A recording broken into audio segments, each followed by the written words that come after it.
In this module, we are going to give you clear tips on how to improve your close rate. If that is an area that you're interested in improving, you're not alone. One of the most common areas that salespeople and sales professionals look to improve is they want to become a better closer. That's an area that they struggle with, and they think if they get better at that one thing, that their results will drastically improve. And it is an important step of the sales process. It's one of the most important, right?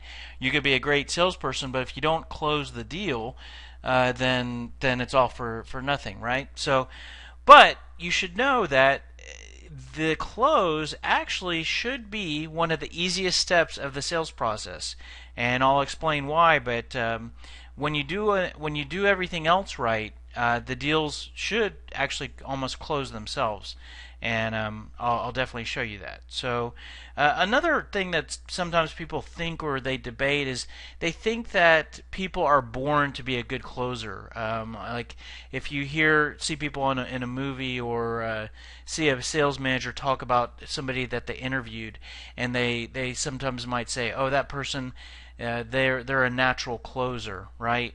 And I personally disagree with the whole "you're born to be a salesperson." You're either you have that trait or not. And I think that in sales in general, there are small things you can do, regardless of your personality or natural skills, to become a better salesperson. And I think closing is definitely one of those areas. There are key things that you can do to become a better closer. It has nothing to do with the way your personality style or whatnot, and we'll talk about those. You have a tremendous amount of control over whether you're a good closer or not, and I'll show you that. And I'm going to show you direct closing tactics and also some indirect closing tactics. So the first thing I want to point out is what are you trying to close when you're trying to close the prospect? That's something that I want you to start to think about, okay? And the reason why that's important is because there may be the case that you're trying to close for the wrong thing. And what this means is that if you're a salesperson, you have a quota, you have a bag of products to sell, you have a territory, you might have some pressure from your organization, you might have some pressure from yourself in wanting to make commissions. You get in front of a prospect and you're really trying to close the sale of the product. And the reality is that unless you kind of sell sort of like a one conversation close product, maybe in retail or a very transactional item, maybe a one-call close. Unless you sell something like that, most of the time, you're going to need to go through some sort of sales process, and that could be as simple as a few conversations. It doesn't have to be like a 6 to 12 month sales process. But what you need to realize is that when you're going through each step of your process, there is a close that you need to close on. And most of the time, it's not closing the sale or closing the product. And when you can really realize that, you can become a better closer because you can focus on closing the right thing. If you look at the graphic on the screen, we've shown this in other training modules in this program, but this is some of the initial stages, early stages of talking with a prospect. You have your initial contact, maybe a first conversation, first meeting. There's a close in between each of these. The close at the first step is to close the prospect on having a conversation. We're not looking to know if we can close the prospect on the purchase when we first talk to them.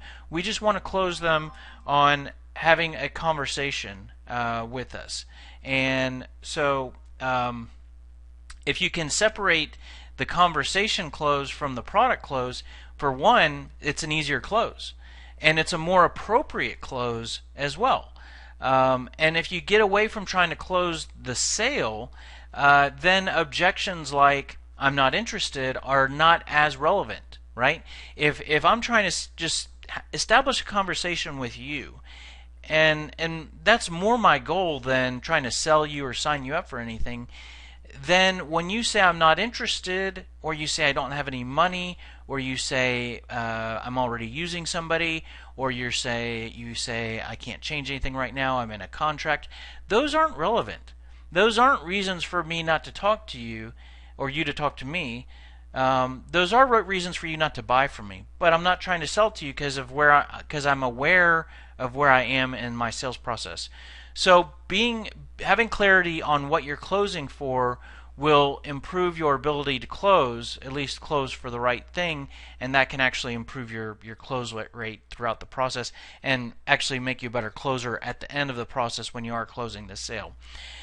Getting to actually closing the sale, or some tactics to help with that, I'm going to go through each of these tactics one by one, starting with trial closing.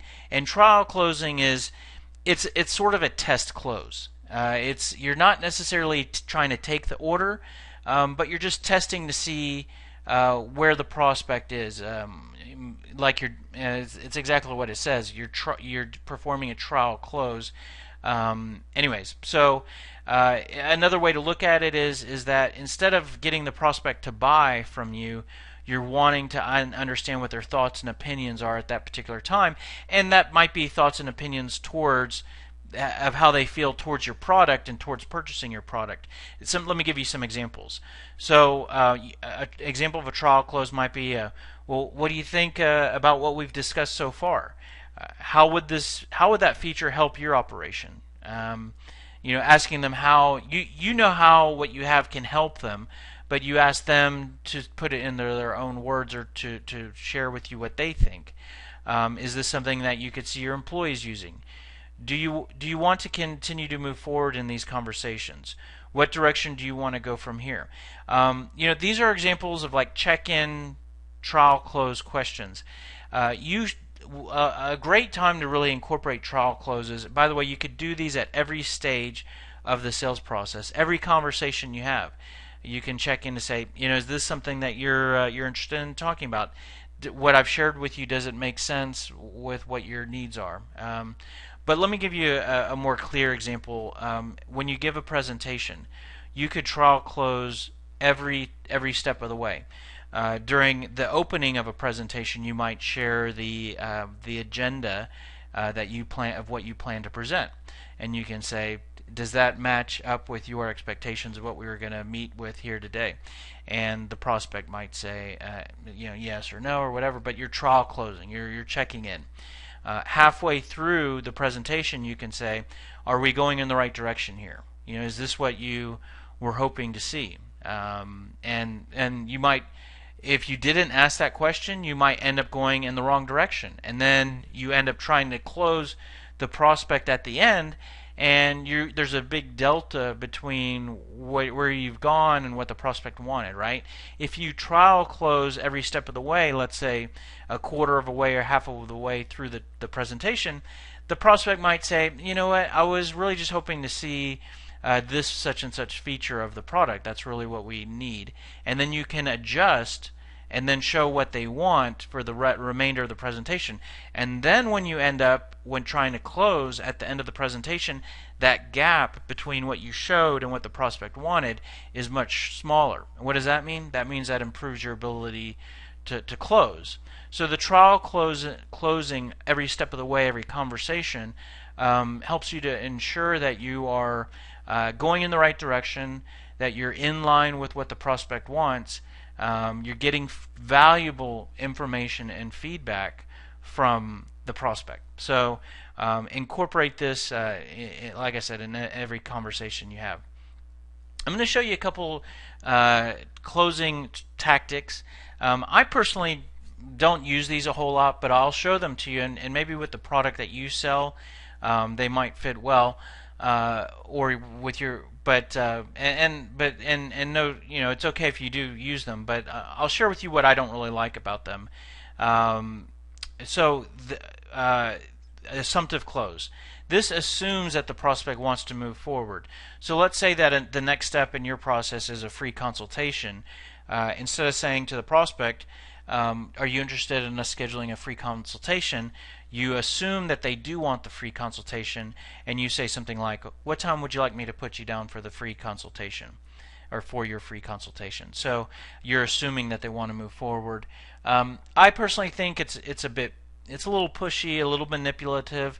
I'm really big on building rapport, being very authentic, but this might motivate someone where if you give them the option, if you saying something like, do you want to schedule a free consultation, you're giving them the choice, and you're giving them the opportunity to decide yes or no, and that might lead to less yeses for you.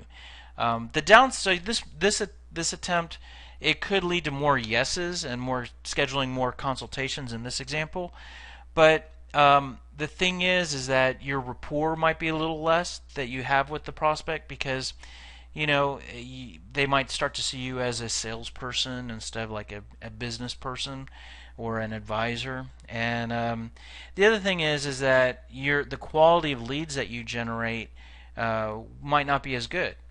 You might have scheduled free consultations with people that would have said no, and maybe there's a reason why they would have said no, and you were tricky, and you closed them and you got a yes, but and some of those no's could turn out to be time wasters. So your pipeline might not be as good quality, but it might be fuller using this type of approach as to some of the approaches that I might use, or I might recommend, and I'll show that in a couple of slides. Another tactic similar to the assumptive close is the alternative close, which is you basically give a prospect two options and you let them choose, or try to get them to choose, and both options are some sort of are enabling you, are a close for you. So an example is we have workshops available on Monday afternoon and Thursday morning. Which one would you prefer to be signed up for? Which one would you prefer? So you're giving two options, alternative close. Same pros and cons with this as the assumptive close, right? It's a bit persuasive, a little pushy, not too pushy, and it could get you, may help you to close a little better, but and whatnot. Some of the same downside. This is probably one of the direct close tactics that I prefer, and because I like to use a more consultative, more professional, advisory type of sales approach, and that is to let the prospect lead. And what it's really looking to the prospect to advise you as to what it makes sense to do next. Examples are asking a question at the end of a meeting or a conversation. Well, what do you want to do next? What direction would you like to go in? Do you want to continue talking about this? When would you like to talk again? And so if you look at these questions, if you've ever really interacted with a very aggressive salesperson, they would probably never ask these, because it's giving the prospect great opportunities to say, well, I don't want to do anything. But so you're taking a bit of a risk by giving up so much control or persuasion, and putting the decision making on the prospect side. What this approach does provide is it allows you to build rapport with the prospect, because this positions you more as an advisor, more of a business person than a salesperson, and it positions you to have very good quality leads in your pipeline, more so than being a little bit more assumptive or pushy. Now, a really important detail here is that if you really want to use this approach, it really helps to execute in other key areas of other key areas of your sales process, and operate well with other key sales tactics.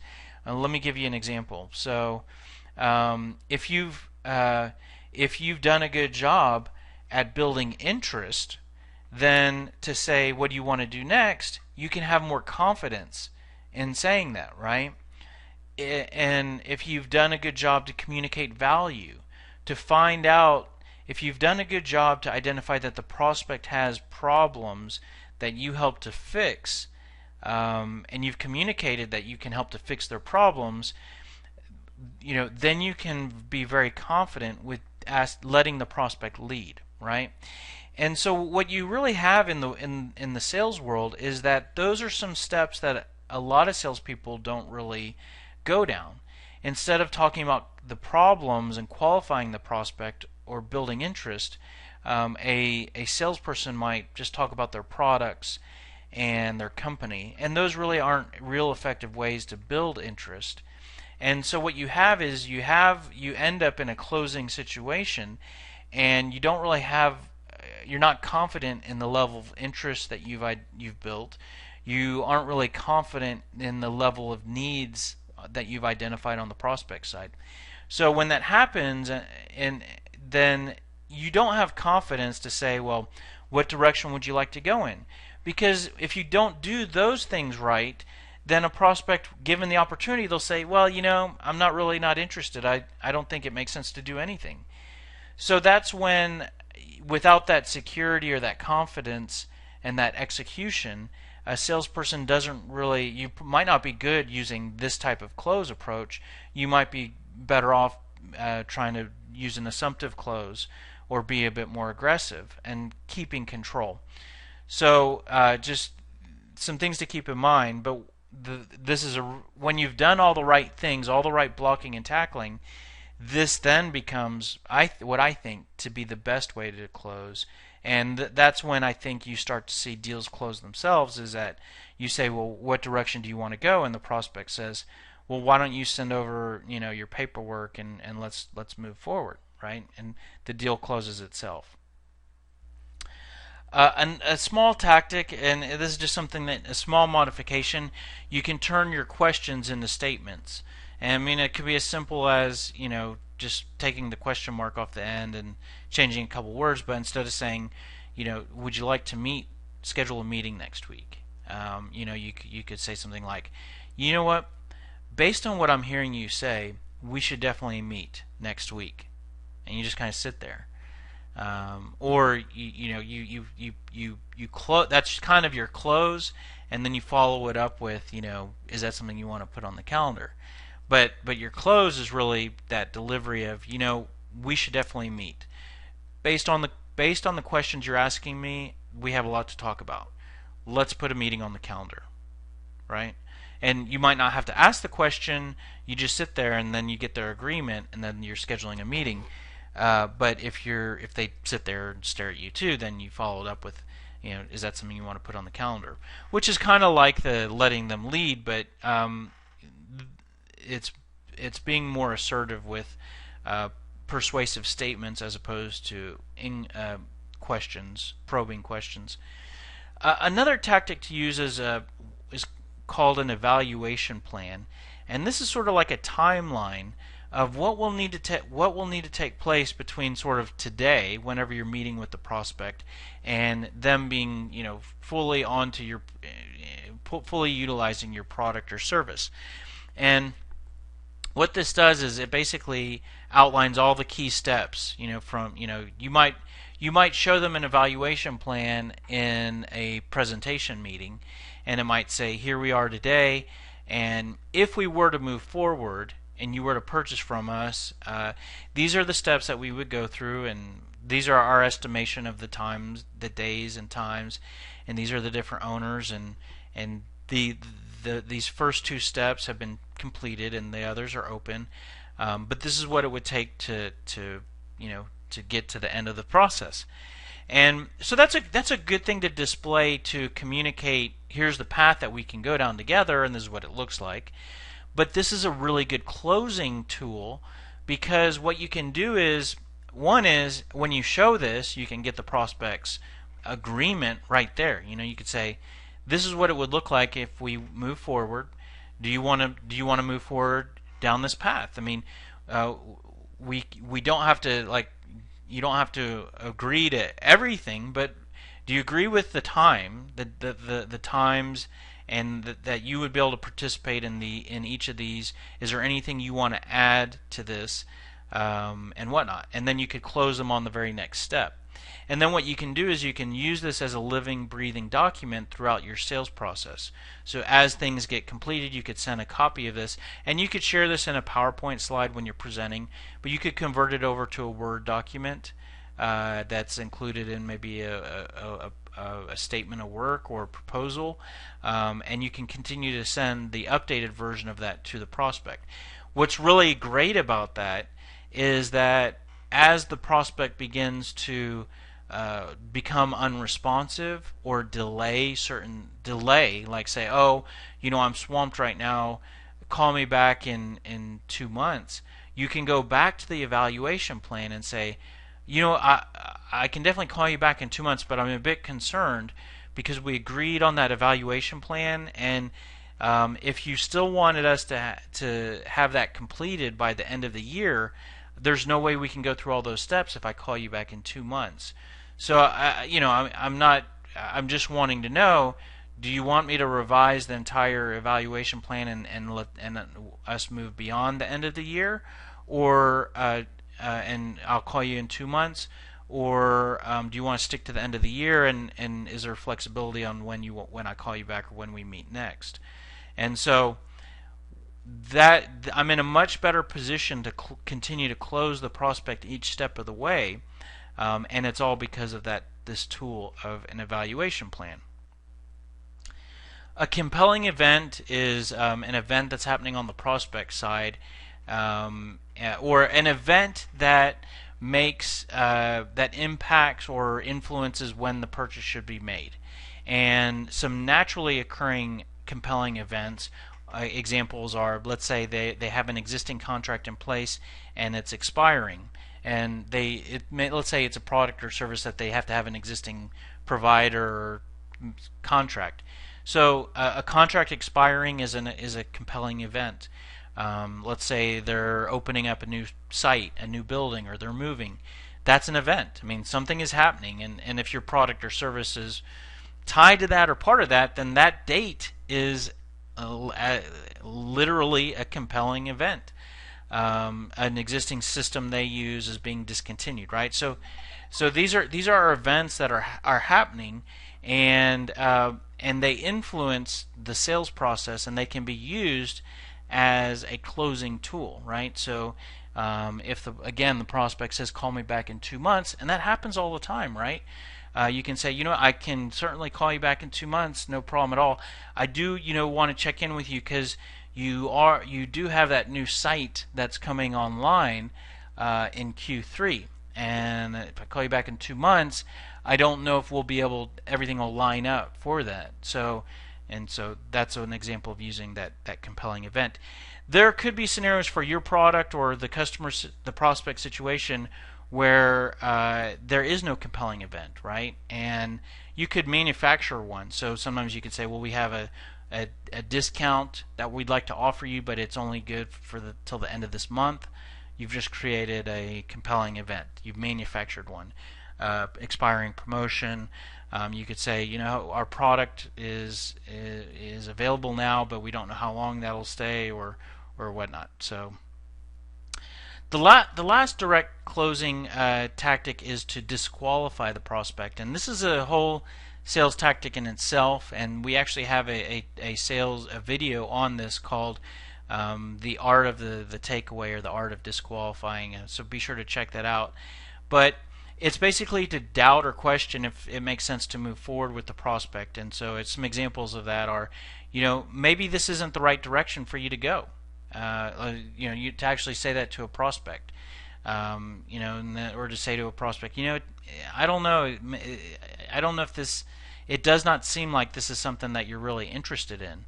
So when you hear those, you might hear me say that, and you're thinking you would say that to a prospect when you're trying to close them. And there are key times to do this. You do this when the prospect is on the fence, you can't get them to move forward, and you've tried everything else. It's sort of like your last ditch attempt. And what it is it's basically taking it away, right? So you got the papers in front of them, and they're not pulling the trigger.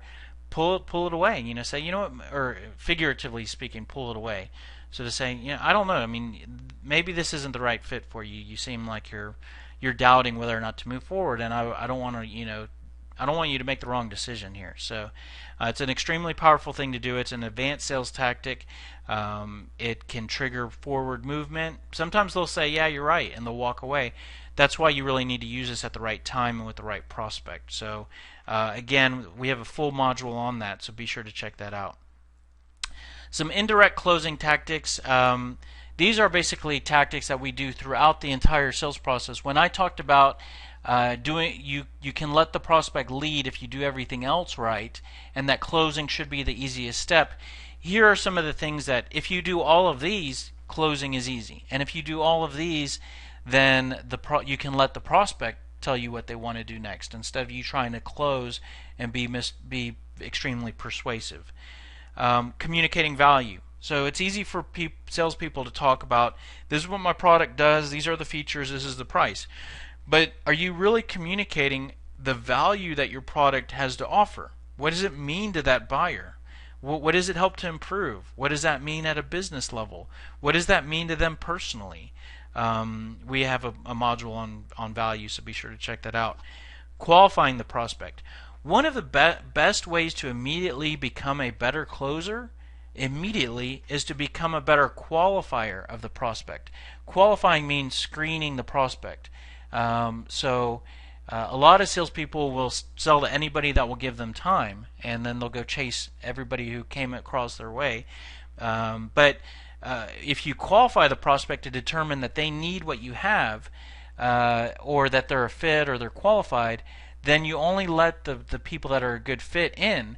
And if you're trying to close prospects that are a good fit, those are going to be easier prospects to close. It's closing the prospects that are unqualified that is extremely difficult, and that make salespeople think, you know what, I'm just not a good closer. Yeah, because you're closing someone who doesn't need what you have.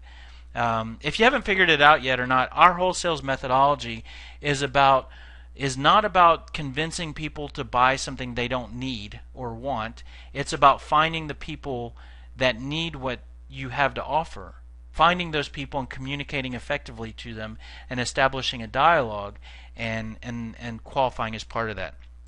Finding pain, instead of just talking about your product all day, try to identify what problems the prospect has and if those are the problems that you can help to fix.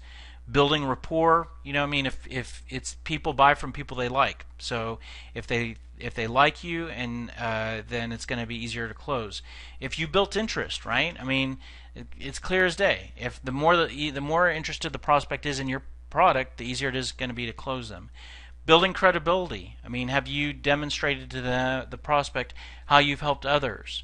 So a proven track record, case studies, name drop examples, to where they can trust that you're going to help them in the same way. So that's pretty much it. Some key takeaways. Closing should be, if you do everything right, closing should be one of the easiest steps of your sales process. There are clear things that you can do to become a better closer, and hopefully we've shown you a few of those.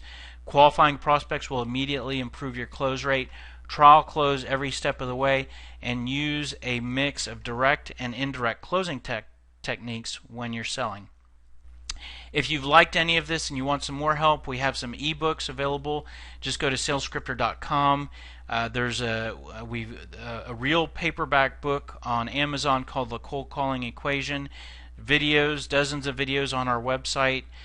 This module is part of a full 10-week web-based sales training program. We do offer one-on-one sales coaching and consulting, and be sure to check out SalesScriptor for sales scripts and sales tools as well. If you have any questions or need any help, feel free to reach out to us directly. We are here to help. Good luck and happy hunting.